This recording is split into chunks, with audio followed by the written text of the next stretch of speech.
Hello, AP Micro B-Day. I am an equilibrium market robot from the planet of Equilibrium, and my one true love is the equilibrium in supply and demand curves in the market. Equilibrium makes my heart tingle, and that is very rare considering I am a programmed robot who can't feel emotion. Okay, I just cut off my robotic talk so humans can understand me better, such as yourself.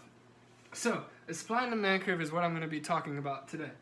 And as I said before, my true love is equilibrium in the supply and demand curve. So, equilibrium occurs when the quantity supplied and the quantity demanded meet perfectly. And this is called the equilibrium price and equilibrium quantity. And when those two match in the center, you get the equilibrium, which is clear stock. Everyone's happy. It's the perfect amount to be bought, the perfect amount to be sold. We just love it. It makes my heart literally tingle. Sometimes I just look at it and I begin to cry from joy. And I'm not even, I'm a robot. How does that happen? I am a robot. How does that happen? Okay, back to my normal self. Or not normal self, but normal for y'all self. So, the supply and demand curve is fairly simple. So, I'm going to give you examples. So, you already know the 5 shifters of demand are income, expectation, price of related goods, number of buyers, and taste. In the 5 shifters of supply are technology, number of sellers, expectation, taxes and subsidies, and input prices. And that's all you need to know for the demand and supply curve, because it takes all those things into consideration. That's all it is putting them together. So, our first scenario, let's say that the demand for Mizuno golf clubs, such as this, have increased because of taste.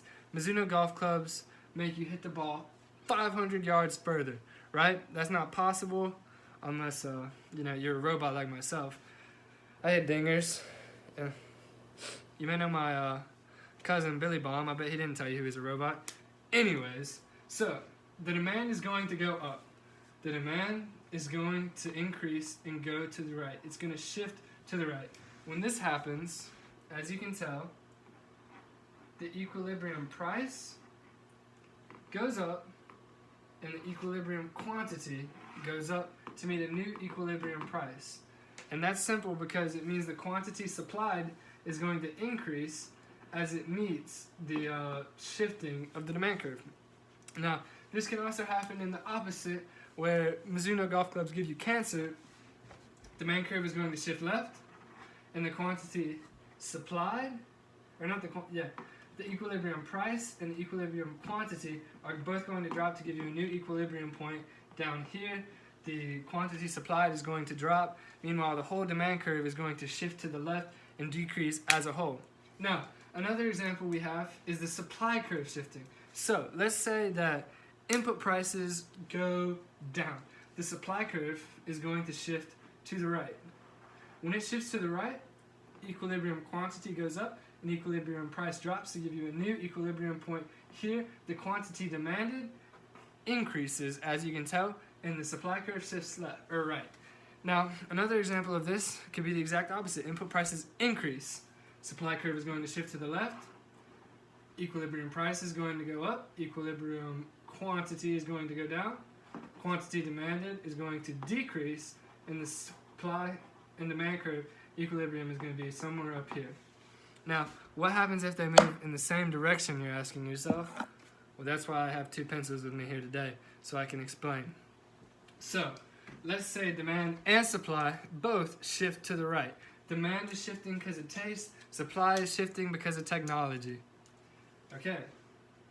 Supply shifts to the right, and demand shifts to the right, and supply shifts to the right. From here, you can only tell that the equilibrium quantity has increased. However, the equilibrium price is ambiguous. We don't know what happens to it. Think about it. All that's happening that we know of is the whole thing is shifting to the right. Now, if I were to say supply or demand was increasing more than the other, so let's say that demand increases more than supply, then you can tell where the price is. But I didn't tell you that. But that's good to know too. If they say supply or demand and they're both moving in the same direction, so increasing or decreasing.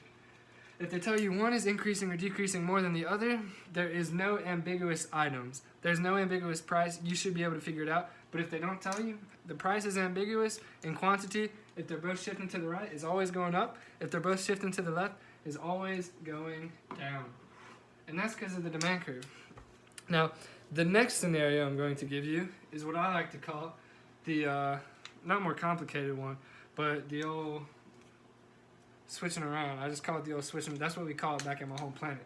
So let's say that the supply curve is increasing or shifting to the right due to number of sellers is just increased, and the demand curve is going to shift to the left because number of buyers just decreased for some reason. I don't know why people thought it was a good business decision to move in then, but I guess they did.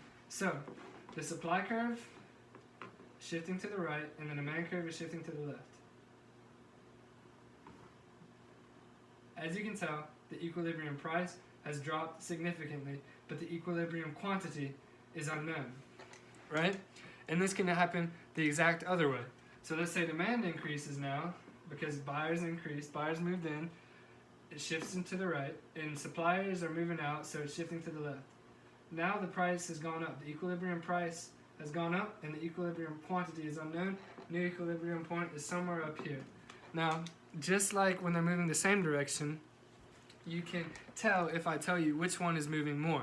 So let's say equilibrium, or let's say the supply curve is shifting to the right super fast, super high, tons of sellers are moving in, and the demand curve is shifting to the left, tons of buyers, or not tons, but a little bit of buyers are moving out.